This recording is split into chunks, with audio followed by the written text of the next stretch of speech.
Nkwaniriza mu kitundu kyaffe kino eky'olwaliro mwe tugenda okulabira ebyaliwo emyaka 63 emabega era eyali ensibugo y'okusiga ensigo eyafukirirwa omusaayi n'etuuka okubanga abakulembeze beerimbika mu mateeka ne bakola ebikolobero. Nga kaakati tuli myaka 63 bukyasemateeka w'eggwanga eyasookera ddala abagibwa mu 1962. Kinajjukirwa nti bino byonna byagenda okubeerawo nga Uganda People's Congress yali ekulemberwa Milton Obote nga bali kimu ne Kabaka yali owa Kabaka yekka. Bwe baali e London nga bateesa bano baasalawo okubeera nga bakola ssemateeka afaananira ddala w'Obungereza nga waliwo gavumenti munda mu Bwakabaka. Nga bano baasalawo nti nga Uganda tebannagiwa bwetwaze embujjuvu, Prime Minister yagenda okubeera gavumenti nga Queen bannabakyala wa Bungereza ya muli waggulu era ne bakkaanya okubeera nga balonda gavana agenda okulembera Uganda eno paka mu 1963 olwo bateekeko pulezidenti owa wano. Era nga kino kikakasa tuwagenda kubeerawo systems za mirundi ebiri nga Uganda egenda kubeera ne gavumenti ey'ekintabuli oba gavumenti ey'awamu obulanga obwakabaka bwa Buganda bwe bugenda kuweebwako enkizo ey'enjawulo olw'ensonga nti bwayambako okugatta ebitundu ebirala wansi w'obukulembeze bw'abafuzi b'amatwale era Bungereza kye baagiwa kwe kubeera ku nkola eya federo. Obukulembeze bw'ennono obulala tebwasuulibwa bbali obw'Ebunyoro, Ankole, Busoga, teekako ne Tooro weewaawo nga bwali tebusuuliddwa bbali naye bwali tebutuuka kussa Buganda yo kwe yali. Nga bwe kiri olwaleero Buganda yali erina paalamenti yaayo baluyita olukiiko mwe mwali bulina okuva abagenda okukiikirira Buganda mu National Assembly era ng'olukiiko lwa Buganda lutuula ku lubiri olukulu ku Bulange Mengo. Mu 1962 Kabaka wa Buganda Edward Muteesa yafuuka pulezidenti wa Uganda era bw'atyo n'afuuka omukulembeze wa Uganda eno nga Milton Obote ye Prime Minister. Obukulembeze bano baabufuna nga bayita mu mukago gwe baali bakoze ogwa UPC teekako ne Kabaka yekka. Nga wayise emyaka ebiri Kabaka yekka ne UPC baafuna obutategeeragana era omukago gwe baali bakoze bwe gutyo ne gusattululwa ng'okusingira ddala entabo yava ku masaza agaali gaggiddwa e Bunyoro ne gaweebwa Buganda nga mwe mwali Buyaga ne Bugangayizi. Amasaza gano Abangereza baagajja ku Bunyoro ne bagawa Buganda olw'okwebaza Buganda okubeera nga bayamba Bungereza ne Bunyoro ne gifuula ettwale lyayo. Vaawo Mpitawo yali w'amaanyi ku masaza gano wakati wa Kabaka teekako n'Obote era nga referendum yali alina okubwa okakasa oba nga amasaza gano abiri gadda e Bunyoro bagasigala mu Buganda. Pulezidenti olw'okuba nti ye yali Katikkiro wa Buganda teyasobola kukyebeera yakola kyonna ekyetaagisa okulaba nga amasaza gano tegava ku Buganda. Kyokka ebyava mu kalulu kano ak'ekikungo byagenda okuggwa ng'abantu balonze badde e Bunyoro. Bw'atyo Kabaka yekka ne UPC ne baawula era nga kino kyaleetera abantu bangi abaali mu Kabaka yekka okusala eddiro bayingire ekibiina ky'Obote ki UPC ng'ekyabakozesa kino basobole okubeera nga bawakanya Obote nga bali munda mu kibiina kye. Embeera eno yakyusa ebintu bingi era Obote yakomekkereza asibye baminisita 5 okwali Grace Ibingira, Emmanuel Lumu, George Magezi, Baraki Kirya, teekako Mathias Ngoobi. Bano okukwatibwa Obote yali abalanga kukolagana na Buganda mu nteekateeka gye yali erina okuba nga yeekutula ku Uganda. Mu mbeera eyo Kabaka Muteesa yawansalesale gavumenti ey'owakati eyali ekulemberwa Obote ng'agitegeeza eve ku ttaka lya Buganda mu kaseera katono nnyo. Era kigambibwa nti Kabaka yali asabye n'obuyambi okuva eri Abangereza teekako ne United Nations mu nsonga eno. Obote teyabirinda bw'atyo yasindika amagye agaali gakulemberwa komanda we Idi Amin Dada ne balumba olubiri lw'e Mengo. Nga Kabaka amaze okuwaŋŋangusibwa n'agenda mu Bungereza bw'atyo ssemateeka yali akoleddwa mu biseera ebyo nga independence egenda okuweebwa Uganda ne asattululwa. Nga ssemateeka asattuluddwa, Obote yeerangirira ku bwa pulezidenti. Ng'ennaku somezi 15 April 1966, Obote nga yeetooloddwa ab'amagye yatuuka ku paalamenti n'alagira ababaka okubeera nga bakebera mu bubokisi bwabwe baggyemu ekiwandiiko ekyali kiteereddwamu nga ssemateeka omuggya. Ssemateeka ono yakazibwako erinnya erya Pigeon Hole. Obote ng'aweze ssemateeka 1962, obuyinza bwonna obwa Prime Minister n'obwa Pulezidenti ng'abweddiza, bw'atyo yalangirira nti ssemateeka aggiddwawo era obukulembeze bw'ennono obw'Obwakabaka nabwo abuggyeewo. Uganda yagifuula Republic era n'ayagalira ddala ne Buganda okugiggya ku maapu ya Uganda n'agikolamu districts ezawerera ddala 4, nga n'ekizimbe kya paalamenti ya Buganda bagiyite Bulange, Obote yagifuula ekitebe kya Ministry ya Defence n'erinnya lyakyo n'alikyusa n'akiyita Republic House. Olumu ku lubiri lwa Kabaka olwe baamunaanika ku njegoyego z'ekibuga era nalwo baalufuula balakisi y'amagye. Obote bw'atyo n'alagira National Assembly okuba ng'efuuka Constituent Assembly etandika okubaganya ebirowoozo ku ssemateeka gwe yali akoze. Okusinziira ku Uganda Argus w'ennaku z'omwezi nga 6 Julayi 1967, Abu Mayanja ngono yali munna UPC era ng'akiikirira Kyaggwe North East mu paalamenti, yalabula n'ategeeza nti ssemateeka w'eggwanga tasaanidde kukyusibwa ng'abasajja bwe bakyusa amasaati. Ono yategeeza nti ssemateeka alina okukwatibwa ng'ekiwandiiko ekitukuvu olw'ensonga nti kirina okuweebwa ekitiibwa ate abantu bakigoberere. Nga wayise omwaka gumu nga ssemateeka ono yakazibwako Pigeon Hole ababaka bakyamukubaganyaako ebirowoozo, abamu ku minywanyi gy'Obote abamuli ku lusegere nabo baavaayo ne balabula nga bagamba nti okusinziira ku ssemateeka ono tebataddeewo mu bulambulukufu buyinza pulezidenti bw'alina we bukoma.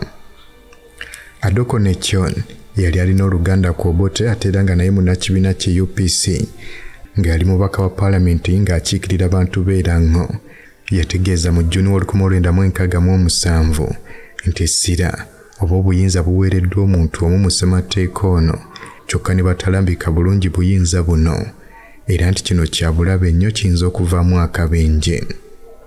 Yategeeza nti walina okubeerawo okwenkanyankanya wakati wa woofiisi ya pulezidenti, essiga eddamu ziteekako ne paalamenti. Nga kakati tuli mu myaka 58 ssemateeka omupya ono bamuyite Pigeon Hole bwe yateekebwa mu nkola mu Septemba 1967, Obote bw'atyo mu bulambulukufu yeerangirira ku kifo ky'obwa pulezidenti awatali kalulu konna kaali kakubiddwa. Kuva olwo wano mu Uganda ensigo ey'okufugisa amateeka n'esigibwa mu kifo ky'okufugira ku mateeka. Amangu ddala ng'ensigo eyo emaze okusigibwa ate yafukirirwa omusaayi gw'Abannayuganda. Ekyasooka, Obote yali yeewaddeyo okubeera ng'akozesa eryanyi lyonna okuggyawo abaali bamuvuganya. Kyokka ate ekyaddako ye Idi Amin okumuwamba mu January 1971, ate ye ssemateeka yali omuwandiike n'amusulira ddala ebbali nga n'okulonda okwali kulina okubeerayo tekwabeerayo mu 1971. Idi Amin n'asalawo okubeera ng'afugisa magye ge era ng'abaali ku opposition akaseera ako bangi baabulawo, abalala ne bagenda mu buwaŋŋanguse. Embeera yeeyongera okubeera embi olw'ensonga nti ab'opposition abaaliwo omukadde ako be baali abayeekera era abaali bagezezzaako okulumba Idi Amin mu 1972, nga ku bano kwe kwali ekiwayi kya Milton Obote ekikikosi maalum teekako ne Fronasa yali ekulemberwa Yoweri Museveni. Kyokka bano nga balemereddwa, ekyaddiriraga emagye g'e Tanzania okubeera nga gajja ne gajjako Idi Amin mu 1979. Nga Idi Amin aggiddwako, abantu bangi baafuna essuubi nga balowooza nti bagenda kudda mu nfuga ey'amateeka. Era mu mbeera eno abantu bwe batyo baali bangi abaagenda mu Moshi Conference okubeera nga bawuliriza engeri Uganda gyegenda okudda wansi w'enfuga y'amateeka amawandiike. Bwetyo Uganda National Liberation Front yatondwawo okubeera nga eddukanya emirimu mu kaseera nga bwe bateekateeka gavumenti. Parliament y'ekiseera, the National Consultative Council yatondwawo ng'eno yaliko bammemba 30 abaalondebwa mu Moshi Conference. Era nga kitegeeza nti lino lyali ttabi limu kwaga amatabi 3 agaali gaddukanya gavumenti nga kwaliko Parliament, tekako Presidential Commission ne Military Council.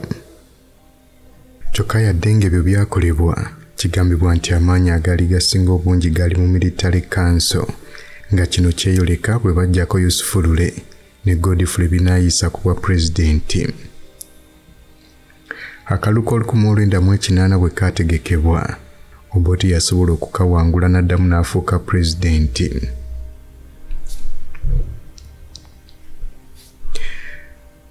Bannayuganda abamu ogeza nga Museveni ne bannaabamu abali mu Uganda People's Movement ne Yusufu Lule baasalawo okubeera nga batondawo National Resistance Army ne batandika okulwanyisa gavumenti y'Obote. Abalala abaali tebaagala Obote naddala okuva mu Buganda beegatta ku Andrew Kaira Tekako n'Enkwanga ne bakola FEDEM okulwanyisa Obote basobole okuzzaawo enkola ya Federo mu Bwakabaka bwa Buganda.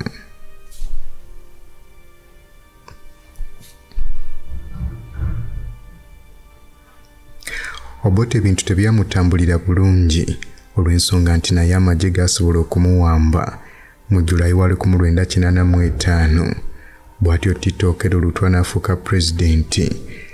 Wabula teyabugumya na mbooge, abayeekera ba NRA nabo ne bawamba ne beddiza obuyinza mu 1986 mu January mu lutalo lwe baali bamazzemu emyaka 5. Aba NRA bwe bajja mu buyinza baasuubiza okubeera nti bagenda kuteekawo gavumenti ey'ekintabuli. Era bano kye baasooka okukola kwe kutondawo National Resistance Council.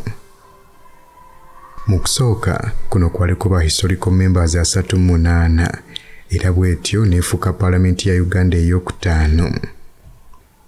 Mu April 1987 NRA bw'etyo yagaziwa ne bateekamu baminisita bonna tekako n'ababamyuka era neweza bammemba abasoba mu 7. Munnamateeka era omukugu mu mateeka aga Constitution Dani Wandera Ogalo yategeeza nti okugaziya NRA ekyali kyetaagisa olw'ensonga nti NRM yali eri mu kugaziya gavumenti yaayo ey'ekintabuli gye yali ereese.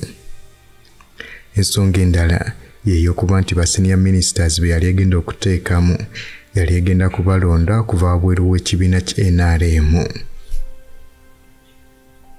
Kyokka yategeeza nti gavumenti yakalubamu olw'ensonga ezaali ziwerako, wabula ng'emu ku zo kwe kubeera nti kabineeti yali erina amaanyi mangi n'okusinga NRC. NRM ng'esuubiza ssemateeka omuggya ne Ministry ya Constitutional Affairs yatondwawo mu 1986, wabula eno yamala emyaka 3 nga tekola. Ekyaleetera Ministry eno okumala emyaka 3 nga tekola kyava mu kubeera nti baali bagezaako NRC yebeebaga ssemateeka omuggya. Kyokka kino bangi baakisimbira ekkuuli olw'ensonga nti ababaka abaali mu NRC tebaali babaka balonde. Kino nga bakisimbidde ekkuuli baasalawo NRC esigale mu kizimbe kya Paalamenti ate ababaka banaabeera balondeddwa bo bagende batule mu Nairo Mansions basobole okuteekateeka ssemateeka. Olwo mu 1988 NRC bw'etyo neeyisa etteeka eriteekawo commission egenda okubaga ssemateeka w'eggwanga gye bayita Uganda Constitutional Commission. Constitutional Commission eno yali yakubeerako ba commissioners 21 era omulimu gwabwe kwe kwali okutalaaga Uganda nga bafuna ebirowoozo by'abantu babiteeke mu ssemateeka. Yadde nga bino byonna byakolebwa era ssemateeka w'eggwanga n'abagibwa, wabula olwaleero we lutuukidde nga bingi ebyateekebwa mu ssemateeka ate bimaze ne bijjibwamu oba ne bikyusibwa. Kino kyongera okulaga Uganda wa gyevudde ku nsigo eyasigibwa ey'okubeera nti abantu baasalawo kubanga bafugisa mateeka mu kifo ky'okufugira ku mateeka.